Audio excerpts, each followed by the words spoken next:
The following amendment, the clerk will read the amendment. Amendment by Leach. Chair recognizes Mr. Leach to explain his amendment. Thank you, Mr. Speaker. Members, this amendment proposes some technical refinements that clarify the disclosure requirements for proxy advisory firms who put their social interests ahead of the financial interests of shareholders. It does this very succinctly by clarifying, one, the disclosure required, including that the disclosure requirements apply to recommendations concerning director nominations, and secondly and finally, that it applies to companies reincorporating to Texas as well as those already here to prevent pre-incorporation penalizing actions. With that, I move adoption of the amendment. Mr. Leach sends up an amendment. It is acceptable to the author. A record vote has been requested. The clerk will ring the bell. Show Mr. Leach voting aye. Ms. Fairley voting aye. Show Mr. Wilson voting aye. Show Mr. Little voting aye. Show Ms. Schaffner voting aye. Mr. Anchia voting nay. Have all members voted? Have all members voted? There being 115 ayes, 11 nays, the amendment is adopted. The following amendment, the clerk will read the amendment.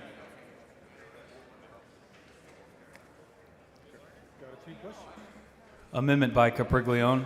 Chair recognizes Mr. Capriglione to explain his amendment. Thank you. Members, this is a simple amendment that clarifies that small nonprofits that happen to do research and stock advice are not impacted by this bill. I move adoption. Members. Record vote. Members, Mr. Capriglione sends up an amendment.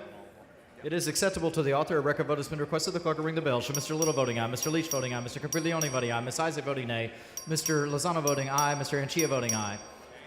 Have all members voted? Show Mr. Curry voting aye. Have all members voted? Show Mr. Harris voting aye. Have all members voted? There being 92 ayes, 38 nays, the amendment is adopted. The following amendment, the clerk will read the amendment.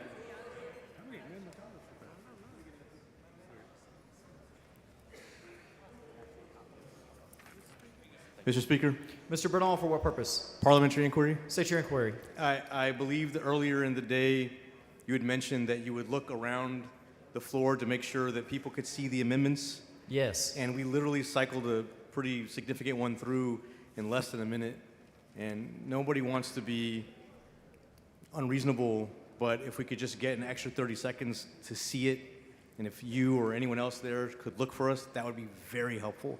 We will certainly endeavor to do that, Mr. Bernal. Thank you. Thank you. Amendment by Goodwin. The chair recognizes Ms. Goodwin to explain her amendment. Thank you, Mr. Speaker. Members, this amendment would ensure that proxy advisors that offer specialty or custom voting policies that align with Texas's anti-ESG stance are not unfairly burdened or punished by this law, while preserving the disclosure requirements for proxy advisors that do not adapt to varied views on ESG. Recently, Texas investment funds, including the Permanent School Fund, have adopted updated custom or specialty policies in light of recent pressure from the legislature to remove ESG factors from voting policies implemented by proxy advisors on behalf of these pensions. This includes the Permanent School Fund, which in April 2024 adopted an ESG skeptical proxy voting policy. The implementation of and recommendations in line with these anti-ESG policies by a proxy advisor on behalf of a state pension or the Permanent School Fund may differ from the implementation of other different policies chosen by other investors. This law then would perversely exact significant disclosure and reporting requirements on proxy advisors who are implementing the very type of policies that align with the state of Texas's views on ESG issues. The burdens created by Senate Bill 2337 are extensive.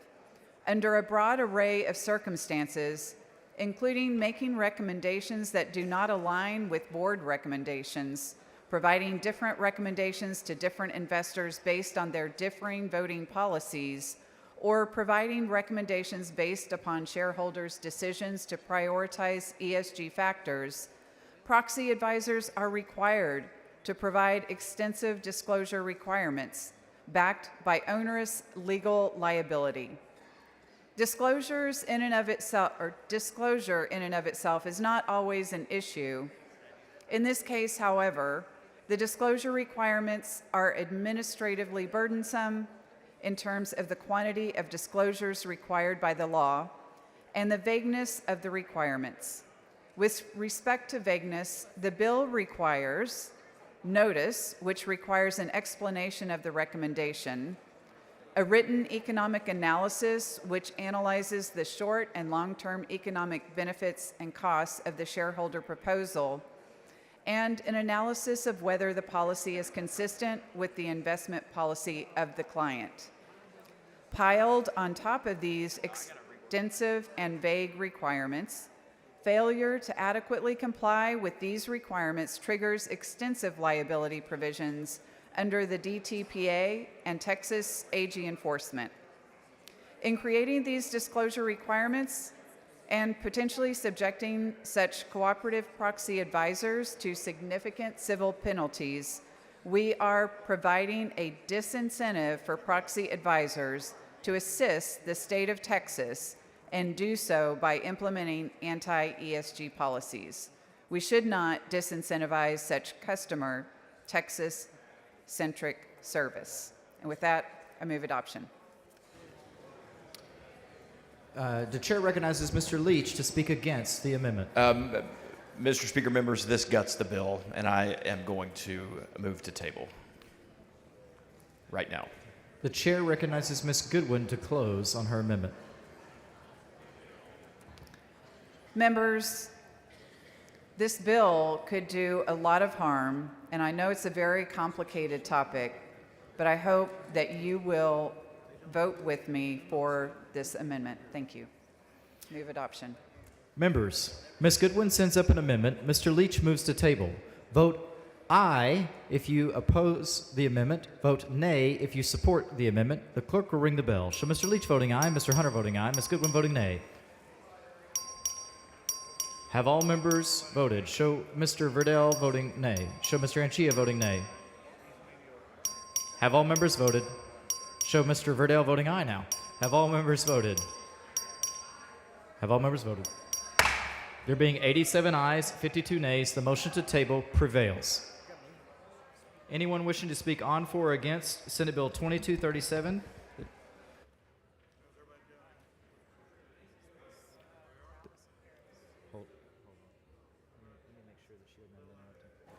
Ms. Gervin Hawkins, for what purpose? Will the gentleman you have questions? The gentleman doesn't have the floor at this time. We'll come right back. Oh. The chair recognizes Ms.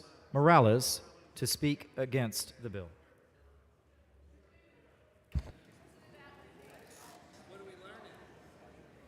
What all this shit mean? There we go. Thank you, Mr. Speaker and members.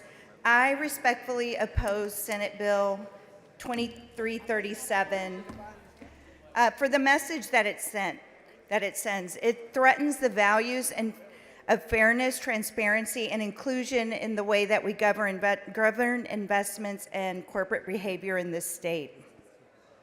This bill is a direct attack on diversity, equity, and inclusion. It targets proxy advisory firms, those who guide investors on how to vote their shares, by penalizing them if their recommendations consider anything beyond just the financial returns.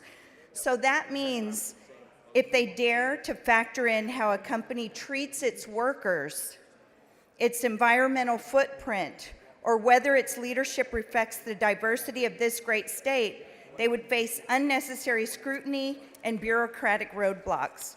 So let's be clear.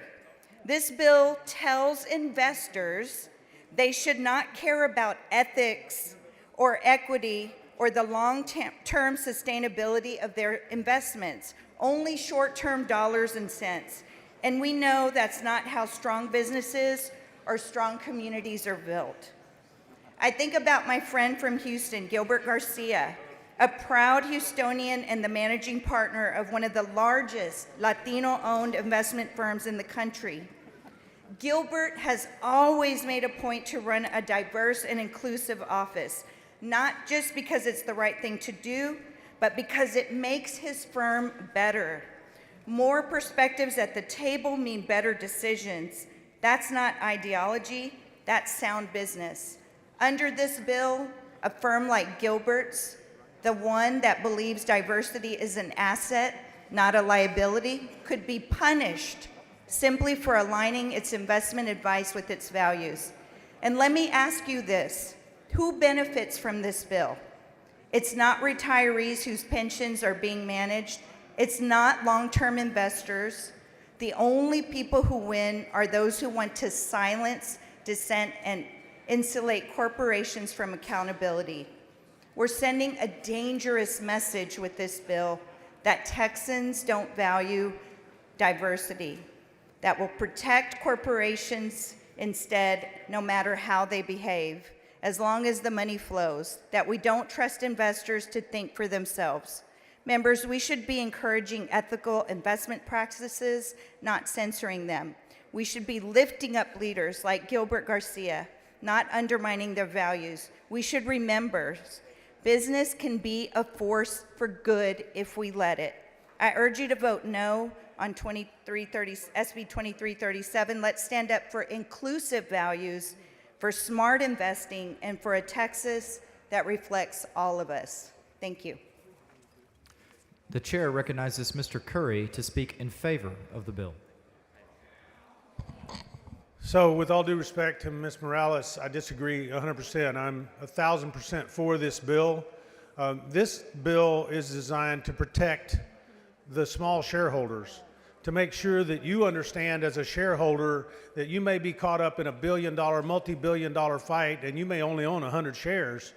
And no different than in a lawsuit, if you were dealing with this situation and you had to hire a lawyer and you found out that that lawyer worked for the other side, that's a conflict of interest and a serious one.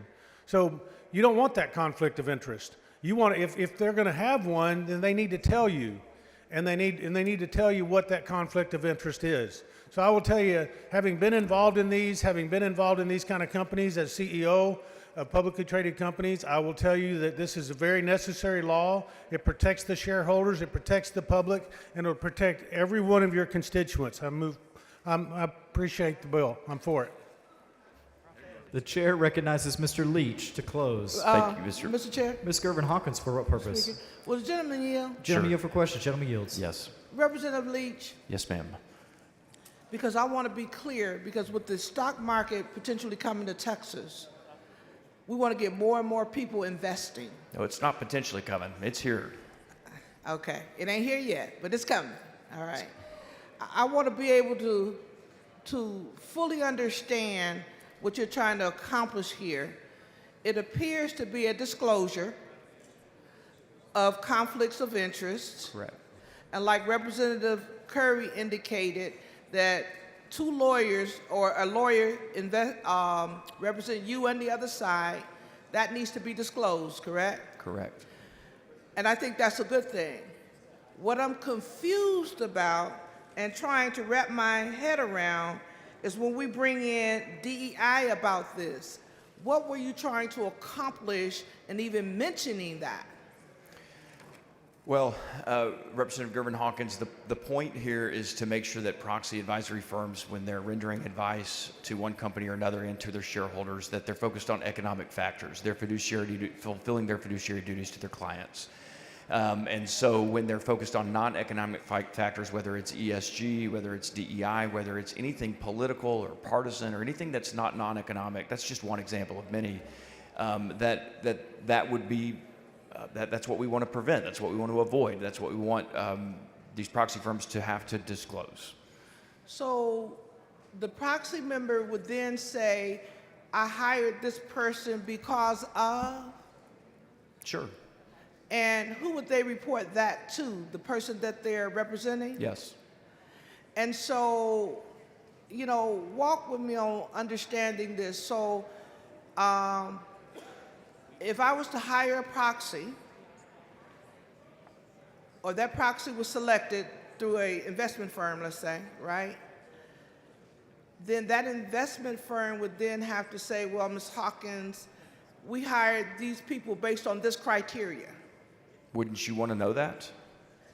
Well, let me ask the question, sir. I'm trying to get it. Okay? Yeah, and my answer is the answer to your question is yes, because I think that in your situation there, Representative Gervin Hawkins, you would not only want to know that, but under the force of law, you deserve to know that. Well, if they are a good investor and they have a great history, I Then don't they're give a who focused- shot John if they black, brown, yellow, or green. That's why I'm trying to understand the purpose of this. You're making my point for me. You should have come and laid out the bill for me.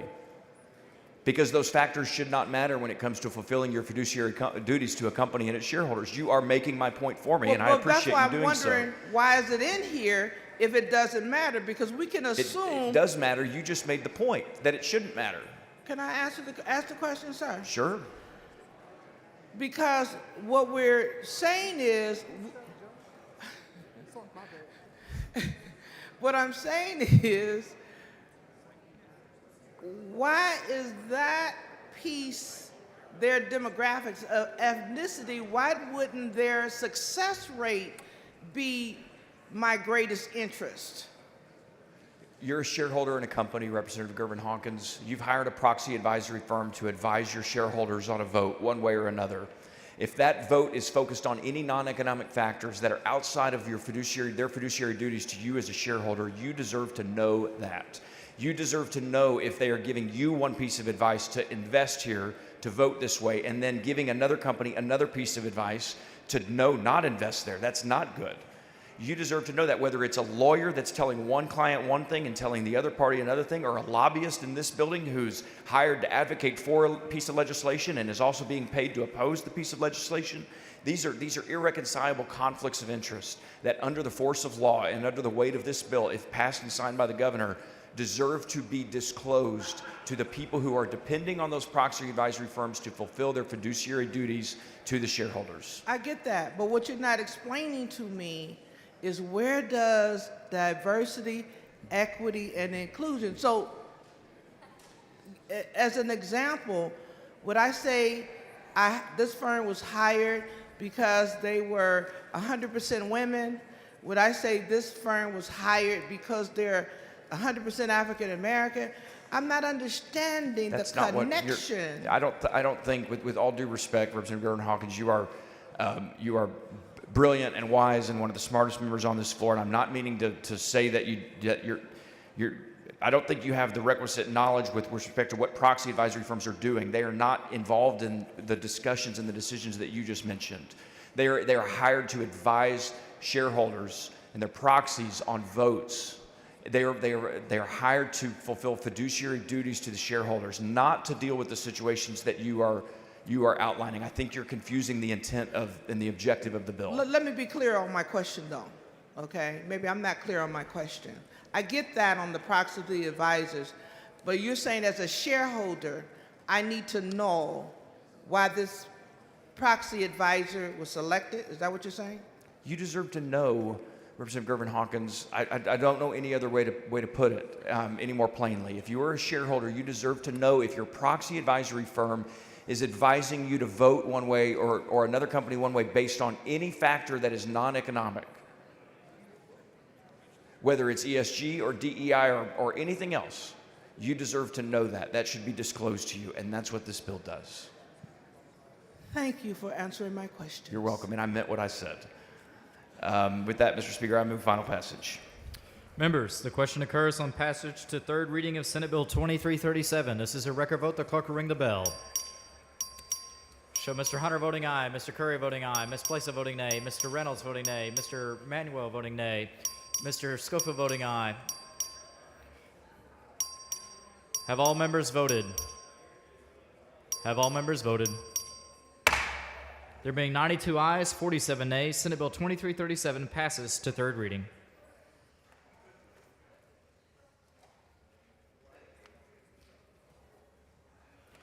The chair lays out Senate Bill 1610.